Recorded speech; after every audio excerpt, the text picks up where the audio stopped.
Hey guys, and welcome back to the channel. Today I'm going to show you how to make a simple cloth sort of band up tutorial. So we have this piece of cloth, sort of like a rubber band in between two loops.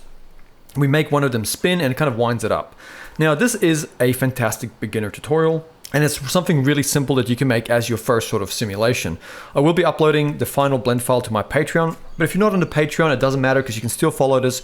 Blender is a free program. And I think you guys are going to really enjoy making this animation. So let's jump in and make this simulation. So we're going to keep things super simple. Let's select all of the default objects in our scene and we'll press delete. And the best object for this is going to be a torus. We're going to go Shift A. We're going to go to our mesh options and let's go ahead and add in a torus. And we'll just leave it as the default settings here. But what we're going to do, we're going to go into our front orthographic view. I'm going to press 1 on my number pad. That's the shortcut key. And then I'll just tab into edit mode, and with everything active, I'm just gonna go RX90. The reason I did this inside of edit mode is so it doesn't affect our transforms. So this makes animation a little bit more practical. So back in object mode, we're just gonna right click and go shade smooth. And we're also gonna go over to our modifiers here, add modifier, search, and just type in sub, and let's give that just a classic subdivision surface modifier, like so. Cool, there we have the torus. That's pretty much done. What I'm going to do is I'm going to go G, X, and I'm going to go -2. So G, X, -2. Then I'm going to go Shift D to duplicate, and then I'm going to go X, and I'm going to go 4 and hit enter. So now these two are spaced perfectly apart, like that. Okay, or you can just move them manually. Like I was just being precise. You could just move them by eye if you wanted to. It's really not going to make a difference. With that done, we're going to go Shift A. We're going to go to our mesh options. Over here, let's add in, let's go with a circle. And with the circle here, we're going to actually tab into edit mode. And inside of edit mode, we're going to go G, X, and move all of this over to the side, like so. And then let's go ahead under our modifiers, go search, and let's type in mirror, give it a mirror modifier. Make sure it's set to X by default, which it should be. And let's just come to the top and just select half of these verts here and go X and delete those verts. And all we have left is this. So we'll grab this over here, we'll go E to extrude and X. And let's just go enable clipping. And if we go G, X and just move these, we can move them till they kind of clip together. And then just select these two over here. So these two verts over here and these two over here. And then right click and go subdivide. And then come here to the subdivide tab and just bump that up to 2 or maybe even 3 cuts. Okay, so now you can see the sort of spacing goes all the way along. And then what we can do, we can go and just press, I guess, A to select everything. And in our front view, we're going to go E to extrude and Z and extrude up like so. And let's go about that much. A to select everything, G, Z, move it down a bit. There we go. And then over here, just go Control R, roll the middle mouse button just to add in 2 segments and double click. And then let's tab back out, right click and go shade smooth. And what we're going to do is we're going to go ahead to go to our physics. We're going to give this a cloth. And then we're going to select the torus. We're going to give it a collision. We're going to select this torus, and under the physics, we're going to give it a collision. And then let's come over here and let's come to frame 1 and hit the space bar. And what's happened here? Okay, I've done something really stupid. I accidentally, when I selected this torus here, I gave it a cloth instead of a collision. There we go. So this should have a collision, this one should have a collision added, and this one should have the cloth added. So if I go to frame 1 and hit the spacebar, boom, you can see this. Now a classic issue we're seeing here is the cloth is going through itself because Blender tries to be computationally efficient by default. So with the cloth selected, go over to your physics and just under the cloth settings, scroll down to your collisions, enable self collision. And now the cloth can interact with itself, but the downside, if we go now to frame 1 and hit the spacebar, it's going to take a little bit more sort of processing. But in this case, it's still not too bad. Okay, so now the cloth can interact with itself. So here we have the basis for our animation. So let's do a few more embellishments. With this cloth selected, let's go over to our modifiers. Let's go add modifier, search and type in sub, give it a subdivision surface. So we have the mirror, the cloth, and then a subdiv. Let's go add modifier, search and type in solid. And give it a solidify, and then let's just bring up the thickness amount a little bit. And there we have it. Okay, we have some nice looking cloth.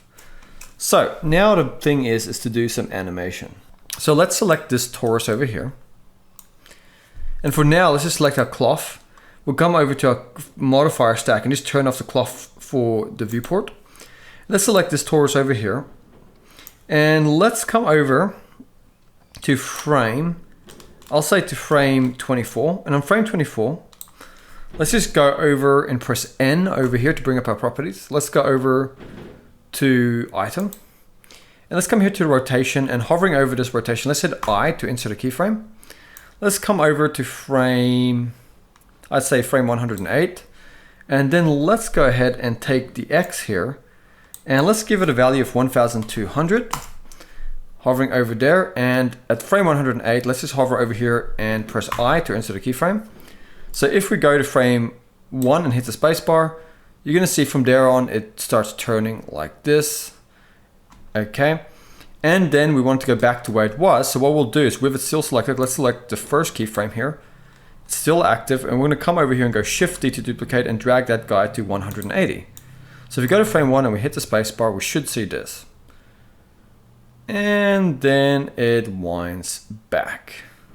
Okay, so now let's grab our cloth. Let's enable it again in the viewport. Let's go to frame 1, and now let's hit the spacebar.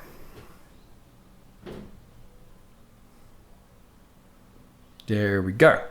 Now you can see this cloth looks a bit messy, but we can fix that by selecting our cloth or going over to our physics here, and let's just go and up the quality to 12.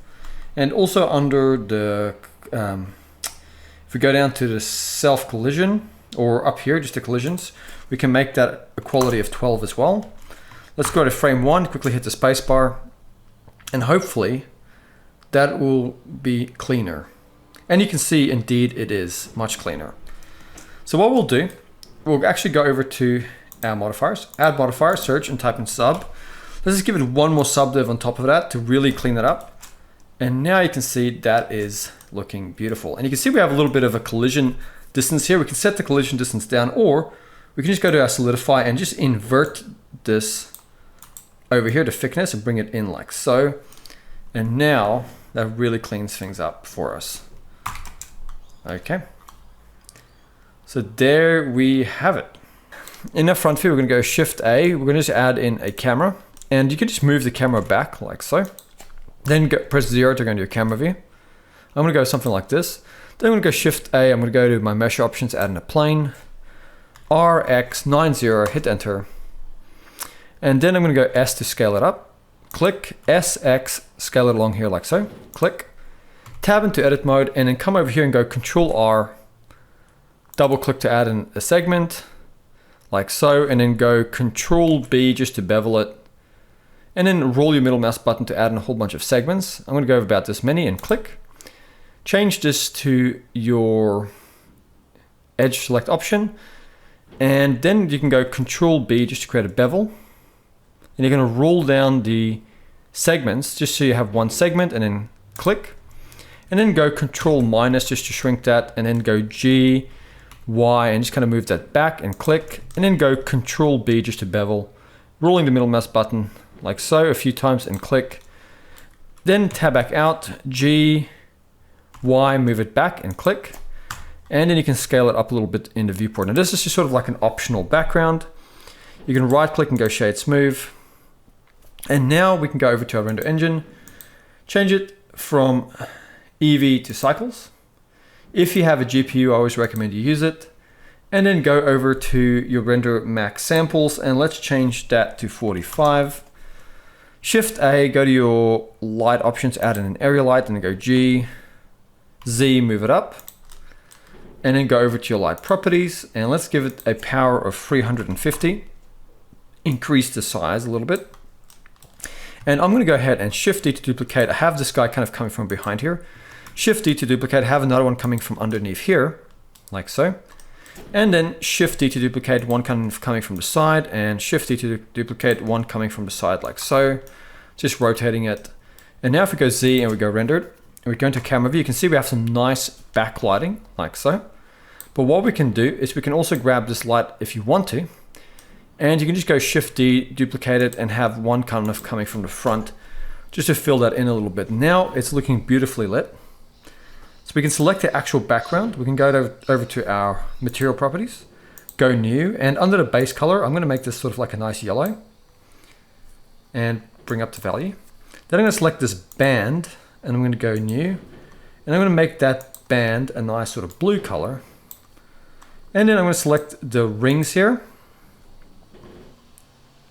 and I'm gonna give them a material, and I'm gonna make them metallic, and I'm gonna bring down that roughness a bit. And I'm going to grab this one here, and I'm going to come to the drop down and give it that same metal material. Then this is optional, but you can go over to your world properties. You can come here to your color, and you can give this a sky texture. Bring down the strength to 0.2. Or you can even go, click over here and give it an environment texture. And I've already downloaded some environment textures that are on my computer. But if you don't have one, you can just download a HDRI from the internet. But like I said, it's optional. You can just use the sky texture, but I'm just gonna select one that I like and bring it in, adjust the strength, and you guys kind of get the idea here of what I'm sort of trying to do. Okay, so we have here now this setup, and you can always change your lights, move them around a little bit to create the desired effect that you're going for. But let's grab our band here. This is super important. Let's go over to our physics. Let's scroll down to the cache, and let's go ahead and bake, and let's bake this into our blend file. And now we have it baked into the blend file like so. And that's it. Super simple to do. And you can see here, that's it. You can always select your camera now. You can move in a little bit closer if you want to. You could always adjust your lighting, do whatever you want, but I'm just gonna get a shot that I like. I'm gonna go render. I'm just gonna render the image. And there you can see this is what it looks like. So yeah, render this out as an animation. If you want it to look even better, you can go over to your render properties and go down and enable motion blur. And then when you render this, and if there's some movement in here, what that'll do is it'll cause there to be motion blur, which will add a lot of realism, but it's gonna take a little bit longer to render. But yeah, I think you guys kind of get the idea here. So there you go. We can see there's some nice motion blur here. So I encourage you guys to go ahead and try this out. I will upload this blend file to my Patreon. Thank you for watching. I'll see you guys next time.